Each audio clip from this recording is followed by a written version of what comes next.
Jakarta Entrepreneur, kisah inspiratif anak muda Jakarta. Di tengah gemerlap lampu kota Jakarta, hiduplah seorang pemuda bernama Angga, 27 tahun. Anak Betawi asli dari Tanah Abang. Sejak kecil ia melihat ayahnya berdagang di pasar tradisional.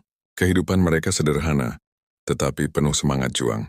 Angga pernah bekerja sebagai karyawan di sebuah perusahaan besar.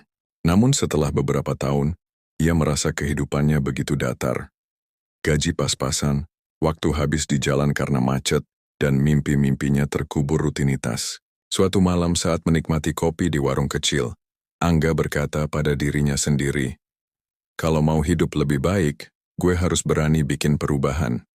Angga memutuskan keluar dari pekerjaannya dan mulai merintis usaha kopi kekinian dengan modal kecil. Ia memanfaatkan media sosial untuk memasarkan produknya dan menggandeng teman-temannya yang kreatif untuk membuat desain kemasan menarik. Awalnya, usaha itu berjalan terseok-seok. Banyak yang meremehkannya, tapi Angga belajar dari setiap kegagalan. Ia ikut seminar kewirausahaan, memperluas jaringan dan rajin mengikuti program pembinaan UMKM dari pemerintah DKI Jakarta. Program tersebut bernama Jakarta Entrepreneur. Lambat laun, penjualan kopi Angga meningkat pesat. Dari satu gerobak kecil, ia membuka 3 gerai kafe modern di pusat Jakarta.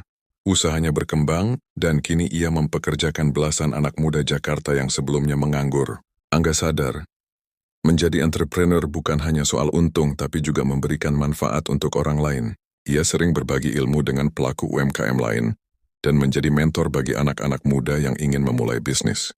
Dalam sebuah acara kewirausahaan di Balai Kota, Angga berdiri di hadapan ratusan peserta dan berkata, "Jakarta itu kota peluang. Kalau kita mau kerja keras, berinovasi, dan pantang menyerah, kita semua bisa sukses. Jadilah Jakarta Entrepreneur, wujudkan mimpi, ciptakan masa depan." Pesan cerita, menjadi entrepreneur di Jakarta bukan hanya soal membangun usaha, tapi juga membangun harapan dan membuka jalan bagi masa depan yang lebih baik.